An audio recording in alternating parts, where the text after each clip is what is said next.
نحمده ونصلي على رسوله الكريم أما بعد فأعوذ بالله من الشيطان الرجيم بسم الله الرحمن الرحيم يا أيها الذين آمنوا كلوا من طيبات ما رزقناكم واشكروا لله إن كنتم إياه تعبدون۔ اللہ تبارک و تعالی اپنے کلام عظیم میں ارشاد فرما رہا ہے، اے ایمان والو، پاک اور حلال چیزیں کھاؤ اور نیک عمل کرتے رہو، اللہ کا شکر ادا کرو اگر تم اسی کو اپنا معبود مانتے ہو۔ اللہ تبارک و تعالی نے پاک اور حلال کمائی کرنے کے بعد اس کے استعمال کا ہمیں حکم دیا، ناجائز اور حرام سے ہمیں بچایا، اور اس میں ہر اعتبار سے بندے کا ہی فائدہ ہے۔ وہ سمجھ نہیں پاتا، اس لیے ناجائز کی طرف قدم اٹھا دیتا ہے۔ حلال مال سے ایک تو یہ فائدہ ہوتا ہے کہ جو آدمی حلال کھاتا ہے، اپنے بیوی بچوں کو کھلاتا ہے، تو وہ سب اچھے طریقے کے اوپر چلتے ہیں، اچھی راہ اختیار کرتے ہیں، اور خود بھی آدمی کے اندر اللہ کا خوف پیدا ہوتا ہے، اور دوسرا فائدہ یہ ہوتا ہے کہ زیادہ تر ان لوگوں کی صحتیں بھی ٹھیک رہتی ہیں، بڑی بیماریاں لاحق نہیں ہوتی، اللہ تعالیٰ بیماریوں سے بھی حفاظت فرماتا ہے، لڑائی جھگڑے اور مقدمات کی الجھنوں سے بھی بچاتا ہے۔ ہر وہ غلط بات اللہ کے بندے کے لیے جو نقصان دہ ہو سکتی ہے اور فضول اس کے مال کے خرچ کرنے کا ذریعہ بن سکتی ہے، اللہ تعالیٰ اس سے حفاظت فرما لیتا ہے۔ لیکن اگر اتفاق سے کوئی حلال بھی کھاتا ہو اور پھر بھی کوئی ایسی نقصان کی صورت سامنے آ جائے تو وہ یہ نہ سمجھے کہ یہاں کوئی اللہ کے نظام میں گڑبڑ ہو گئی۔ اللہ کا نظام اپنی جگہ ہے، کبھی اللہ تبارک و تعالیٰ اپنے بندے کو آزماتا بھی ہے کہ دیکھو میرا بندہ میرا کہنا بھی مان رہا ہے، میرے بتائے ہوئے طریقوں پر بھی چل رہا ہے، ذرا سا میں اس کے ساتھ ایسا کر کے دیکھوں اب میرا بندہ کیا کہتا ہے۔ حضور نبی اکرم صلی اللہ علیہ وسلم نے ارشاد فرمایا، اگر نیکوں کی آزمائش نہ ہوتی تو پھر انبیاء علیہ السلام کی آزمائش نہیں ہوتی۔ ان سے زیادہ نیک کون ہوگا؟ ان سے زیادہ اللہ کو پہچاننے والا اور اللہ کے حکم پر چلنے والا کون ہوگا؟ مگر فرمایا سب سے زیادہ انبیاء آزمائے جاتے ہیں۔ اور خود حضور نبی اکرم صلی اللہ علیہ وسلم کی مبارک زندگی دیکھ لو، تاریخ اٹھا کر، ابتدائے اسلام میں کیسی کیسی سختیاں، پریشانیاں اور تکلیفیں جھیلی ہیں، واقعے برداشت کیے ہیں، تو یہ سب اللہ کی طرف سے ایک آزمائش ہوتی ہے اور ایک سبق ہوتا ہے دوسرے بندوں کے لیے کہ دیکھو ہمارے جو زیادہ قریب بندے ہوتے ہیں کبھی کبھی ہم ان کو بھی پریشانی میں مبتلا کر دیتے ہیں، اور اس کا مقصد یہ ہوتا ہے کہ ان کے درجات اور زیادہ بلند ہو جائیں، ان کی ہمتیں اور زیادہ اعلیٰ ہو جائیں۔ اور فرمایا اولیاء کرام کی بھی آزمائش بہت ہوتی ہے، اور پھر فرمایا الامثل فالامثل، جتنا کم مرتبہ ہوتا ہے اتنی آزمائش کم ہوتی ہے، اور جتنا اونچا مرتبہ ہوتا ہے اس کی آزمائش زیادہ ہوتی ہے۔ لیکن اللہ تبارک و تعالیٰ کا مالی معاملات میں عام طور سے نظام یہی ہے کہ جو بندے صحیح طریقے سے مال کا حق بھی ادا کرتے رہتے ہیں اور جائز اور حلال راستوں سے اپنا مال کماتے ہیں، ان کا مال دوسرے طرح کے نقصانات کا شکار نہیں ہوتا ہے، اور ان کی سب چیزیں اللہ تعالیٰ ہر نقصان سے محفوظ رکھتا ہے۔ اب حلال طریقے کیا ہیں؟ جو آدمی کاروبار کرتا ہے وہ اس طریقے سے کرے جیسے اسلام نے بتایا گیا کہ بھائی چیز آپ خرید کے لائے، اپنی دکان پر اسے بیچ رہے ہیں، جھوٹ بول کر مت بیچیے کہ میں اتنے کی لایا ہوں۔ اگر وہ پوچھتا ہے صاحب آپ کتنے کما رہے ہیں اس میں، بھائی آپ کو اس سے کیا مطلب، ہم کتنے بھی کما رہے ہیں، ہم کتنے کی بھی لے کے آئے ہیں، ہم تو اتنے کی بیچتے ہیں، آپ کی مرضی ہو لے، آپ کی مرضی ہو نہ لے۔ ایسے ہی کوئی سیدھا سادہ بھولا بھالا آدمی دکان پر آ جائے اور آپ یہ سوچ کر کہ اگر میں اسے 1000 روپے کی چیز 2000 میں بھی دے دوں گا، جبکہ میں 1000 کی چیز 1100 میں یا 1200 میں بیچتا ہوں، لیکن یہ سیدھا سادہ اس سے 1000 روپے بھی کما لوں گا تو دے جائے گا، تو یہ غبن اور دھوکہ ہو جائے گا، اس سے بھی ہمارے مال کے اندر ناجائز صورت آ جائے گی۔ جو سب کے ساتھ آپ کا معاملہ ہوتا ہے، جیسے اوروں کو آپ بتاتے ہیں بھاؤ، ایسی اس کو بتائیں، جو سیدھا ہے وہ بھی ویسی ہو، اور جو سمجھدار ہو اس کے ساتھ بھی ویسا ہی معاملہ ہو۔ اب یہ آپ کا اختیار ہے کہ آپ اپنے مال پہ کتنا کماتے ہیں، اس سے کوئی پابندی نہیں ہے اسلام کے اندر، لیکن کوئی بھی دھوکے بازی کی صورت نہیں ہونا چاہیے۔ اور حضور صلی اللہ علیہ وسلم نے فرمایا کہ اپنا مال قسم کھا کھا کر بھی مت بیچو، اس سے بھی خیر و برکت ختم ہوتی ہے۔ تو کوئی قسم کھلوائے، بھائی قسم کھا لیجیے، بھائی قسم نہیں کھاتے ہم اپنی چیز اتنے کی بیچتے ہیں، آپ کی مرضی ہو لے، آپ کی مرضی ہو نہ لے۔ ایسے ہی جو لوگ نوکری کرتے ہیں وہ بھی ان کی جائز و حلال صورت ہے، مگر جس کام کے لیے نوکری کی ہے اس کام کو پوری طریقے سے انجام دیں، اس میں سستی، کاہلی، جان بوجھ کر آرام طلبی، اور مالک نہیں ہے تو اس کے عدم موجودگی میں کوئی اور صورت کام کرنے کی، موجود ہے تو اس کی موجودگی میں کوئی اور صورت، بلکہ اللہ کا ڈر رکھتے ہوئے دل میں کہ ہم نوکر ہیں، ہمیں مہینے پہ یہ شخص اتنی تنخواہ دیتا ہے، ہماری ذمہ داری بنتی ہے کہ ہم اس کے یہاں اس طرح کام کریں، تو آدمی اپنا حق صحیح طریقے سے ادا کرے تاکہ اس کو حلال روزی اس سے حاصل ہو۔ تھوڑی سی کمائی، تھوڑی سی تنخواہ، اور اس کو بھی آدمی ذرا سا غلط کر کے ناجائز کر لے تو یہ اس کے لیے فائدے مند چیز۔ جن کو اللہ تعالیٰ نے کھیتیاں، باغات عطا فرمائے ہیں، وہ ان کے اندر دیکھیں اسلامی طریقے ہمیں کیا بتائے اسلام۔ جیسے کہ حضرت عبداللہ ابن عمر رضی اللہ عنہ روایت کرتے ہیں کہ حضور صلی اللہ علیہ وسلم نے جب خیبر فتح کر لیا تو خیبر کی زمینوں کے مالک حضور صلی اللہ علیہ وسلم ہو گئے۔ انہوں نے بعد میں وہ علاقے یہودیوں کو ہی دیے، یہ کہہ کر کہ تم اپنی لاگت سے یہاں کے باغوں اور زمینوں کے اندر پیداوار کرو گے، جو پیداوار ہوگی وہ آدھی آدھی بانٹ لیں گے، زمینیں ہماری، محنت تمہاری، اس محنت کے صلے میں اور جو تمہاری لاگت آئے گی اس کے صلے میں آدھا تمہارا ہوگا، آدھا ہمارا ہوگا۔ اسے بٹائی کہتے ہیں، اور بٹائی پر اس طرح زمین دینا جائز ہے۔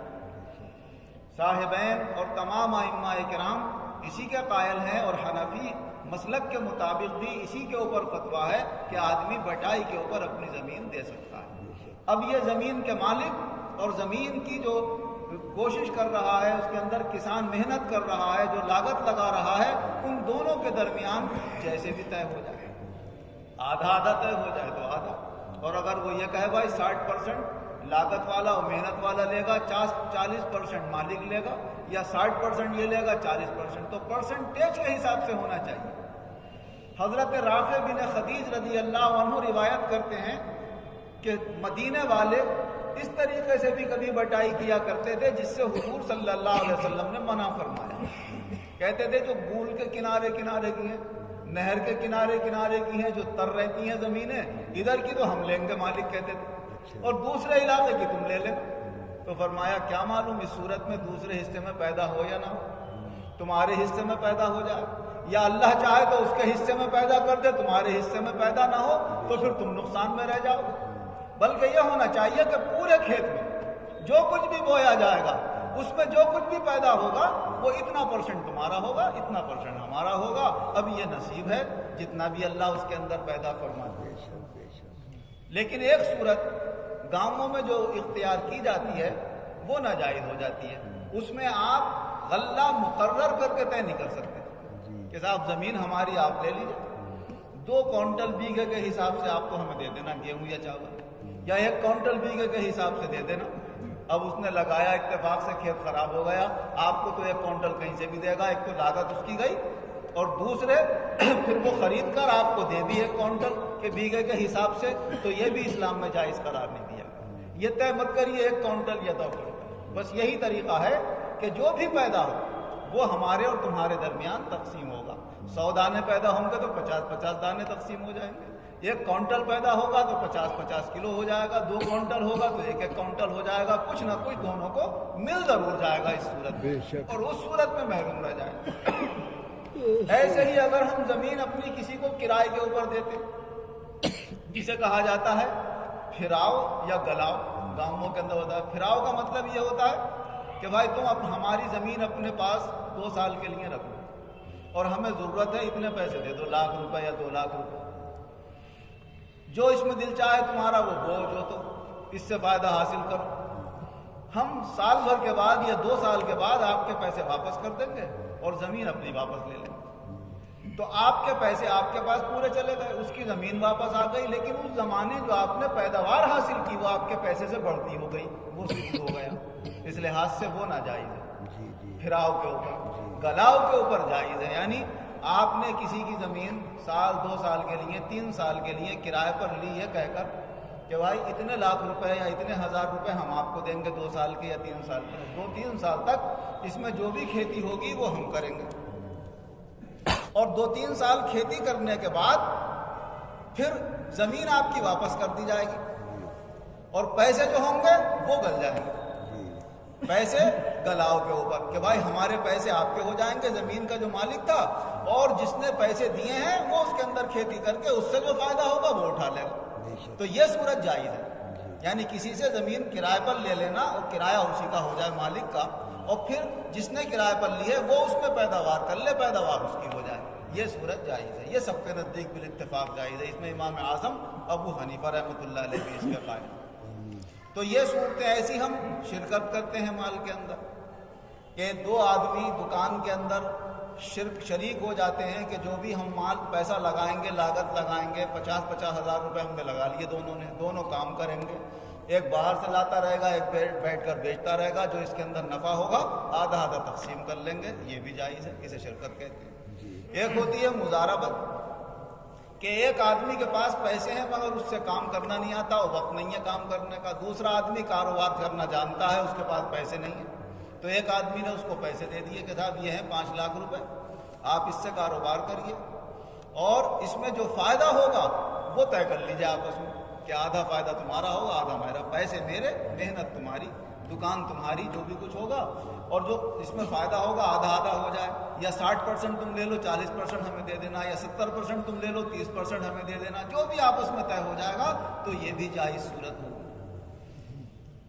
لیکن اس کے اندر اگر کوئی شخص یہ چاہتا ہے کہ میں 5 لاکھ روپے دے دوں، لے بھائی کاروبار کرو اس کے اندر، میں نہیں جانتا کہ تمہیں فائدہ کتنا ہوگا کتنا نقصان ہوگا، مجھے تو تم 10,000 روپے مہینہ دے دیا کرنا بس، یہ ناجائز ہو جائے گا۔ ایک رقم معین کر کے آپ طے نہیں کر سکتے، پرسنٹیج طے کر سکتے۔ تو یہ طریقے اسلام کے سیکھ کر ہمیں شرکت کیسے کرنا ہے، مضاربت کیسے کرنا ہے، اس میں بھی ایک جواز کی صورت یہ ہے کہ آدمی 5 لاکھ روپے دے دیتا ہے دکاندار کو جو کاروبار کرنا جانتا ہے، اور دونوں یہ طے کر لیتے ہیں کہ صاحب میرے پاس مال لانے کے لیے پیسے نہیں ہیں، مال میں آپ کا لاؤں گا دلی سے، اور مال آپ کا لانے کے بعد پھر میں آپ سے خرید رہا ہوں آپ کا لایا ہوا مال، 1 سوٹ یا اتنا میٹر کپڑا 10 روپے کے حساب سے، بھائی 10 روپے ہر سوٹ پہ میں تمہیں فائدے کے دوں گا اس میں، تو وہ جائز ہو جاتا ہے۔ وہ کیا ہے، بیچ میں کپڑا آ گیا، کپڑے کے ذریعے سے وہ آپ کا وکیل بن گیا، وہاں سے خرید کر لانے کا، اور لانے کے بعد اس پر قبضہ کرنے کا، اور قبضہ کرنے کے بعد پھر آپ ہی کی طرف سے جو طے ہو گیا ہے خرید لینے کا اس کپڑے کو۔ تو اس طریقے سے اگر ہوتا ہے وہ 100 سوٹ لے کر آتا ہے وہاں سے 5 لاکھ روپے میں، اور ہر سوٹ پر وہ آپ کو 10 روپے دیتا ہے، تو پھر اس طریقے سے آپ کا یہ نفع جائز ہو جاتا ہے۔ تو یہ طریقے، اس کے اندر جو باریکیاں ہیں، ہم اگر سیکھ کر اس کے مطابق عمل کریں تو ہمارا مال حلال اور جائز بھی ہوگا، اس میں خیر و برکت بھی ہوگی، دنیا بھی کامیاب ہوگی اور آخرت بھی کامیاب ہوگی۔ اللہ تعالی ہمیں قرآن و حدیث اور اپنے فقہ اسلامی کی روشنی میں زندگی گزارنے کی توفیق عطا فرمائے۔ الحمدللہ رب العالمین والعاقبۃ للمتقین والصلاۃ والسلام علی خیر خلقہ محمد وآلہ واصحابہ اجمعین۔ اے اللہ ہمارے گناہوں کو معاف فرما، آئندہ گناہوں سے بچنے کی توفیق عطا فرما، جائز و ناجائز، حلال و حرام کا ہماری زندگیوں میں جب بھی تعلق پڑے صحیح طریقے سے اس کو سمجھ کر اس پر عمل کرنے کی توفیق عطا فرما، جائز اور حلال اختیار کرنے کی، ناجائز و حرام سے بچنے کی ہمیں توفیق عطا فرما۔ ہمارے ایمانوں میں قوت پیدا فرما، نیک نیتی سے اعمال خیر کی توفیق عطا فرما، برائیوں سے بچنے کی توفیق عطا فرما، جو بیمار ہیں انہیں شفا عطا فرما، جو کمزور ہیں انہیں صحت و قوت عطا فرما، جو پریشان حال ہیں ان کی پریشانیاں دور فرما، جو بے روزگار ہیں انہیں اچھے روزگار عطا فرما، جو برسر روزگار ہیں ان کے روزگاروں میں خیر و برکت اور ترقیاں عطا فرما، جو قرض دار ہیں انہیں قرضوں سے نجات عطا فرما۔ اے اللہ ہم سب مسلمانوں کو اپنے حقوق، اپنے بندوں کے حقوق صحیح طریقے سے ادا کرنے کی توفیق عطا فرما، جو ہم سے کمی کوتاہی ہو اپنی رحمت سے اپنے محبوب بندوں کے صدقے میں اسے معاف فرما، جو بے اولاد ہیں انہیں صاحب اولاد بنا، جو اولاد والے ہیں ان کی اولادوں کو نیک بنا۔ اے اللہ جو تکلیف دہ پریشان کن صورتیں اولاد سے کسی کے سامنے آ رہی ہیں مولا ان سے محفوظ فرما، اور اولاد کو بھی عقل سلیم عطا فرما، بڑوں کو بھی عقل سلیم عطا فرما، سارے کام اپنی رضا کے لیے کرنے کی توفیق عطا فرما۔ جن کے جوان لڑکے لڑکیاں شادیوں کے لیے تیار ہیں ان کے لیے اچھے رشتوں کا انتظام فرما۔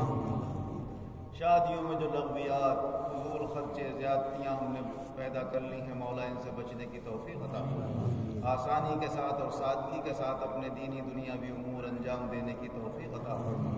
جب خاتمہ فرما بآسانی ایمان و عزت کے ساتھ فرما، ایمان و عزت کے ساتھ آخرت میں اپنے مقبول بندوں کے ساتھ ہمارا حشر فرما۔